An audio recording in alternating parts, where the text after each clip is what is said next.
સુરતના છબરાભાઠા અમરોલી વિસ્તારમાંથી SOG police ટીમે 236.780 ગ્રામ ક્રિસ્ટલ મેફેડોન ડ્રગ્સ સાથે એક ઇસમને ઝડપી પાડવામાં સફળતા મેળવી છે. ડ્રગ્સ ક્યાંથી લાવ્યો અને કોને ડિલિવરી કરવા જઈ રહ્યો હતો તે અંગે પોલીસ દ્વારા તપાસ કરવામાં આવી રહી છે. સુરત શહેરમાં નશીલા પદાર્થોની તસ્કરી અટકાવવા અને યુવાઓને નશાના ચુંગાલમાંથી બચાવવા માટે સુરત પોલીસ સતત કાર્યવાહી કરી રહી છે.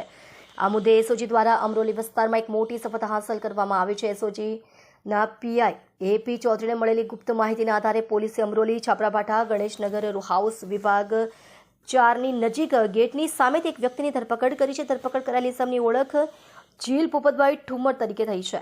પોલીસે આ ઇસમ પાસેથી 236.780 ગ્રામ ક્રિસ્ટલ મેફેડ્રોન ડ્રગ્સ જપ્ત કર્યા છે. આ ડ્રગ્સની બજાર કિંમત લાખો રૂપિયા હોવાનું અનુમાન છે. હાલ ધરપકડ કરાયેલ ઇસમની પર કાયદેસરની કાર્યવાહી કરવામાં આવી રહી છે. પોલીસ તપાસ દ્વારા ડ્રગ્સ સપ્લાય ચેન, અન્ય સાથીઓ અને ગ્રાહકો વિશેની માહિતી મેળવવાનો પ્રયત્ન કરી રહી છે.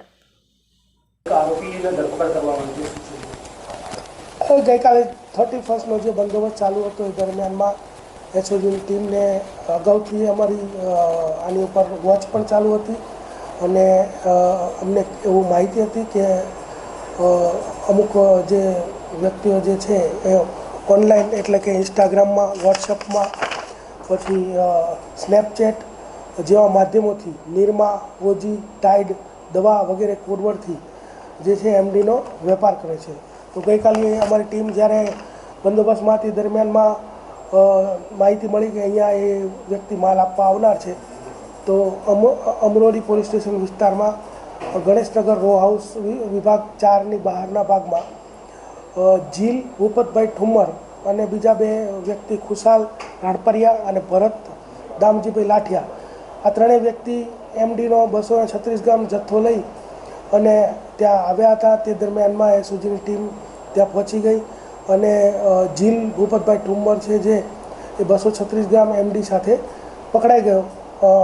તેમજ ખુશાલ રાણપરિયા અને ભરત ઉર્ફે લાઠિયા, આ બંને જે છે એ ત્યાંથી નાસી ગયા એટલે એમને વોન્ટેડ જાહેર કર્યા છે. આ રીતે ટોટલ 7 કિલોગ્રામ 55 ટોટલ 236 ગ્રામ એટલે કે 7,55,000નો મુદ્દામાલ જે છે જપ્ત કરેલો છે.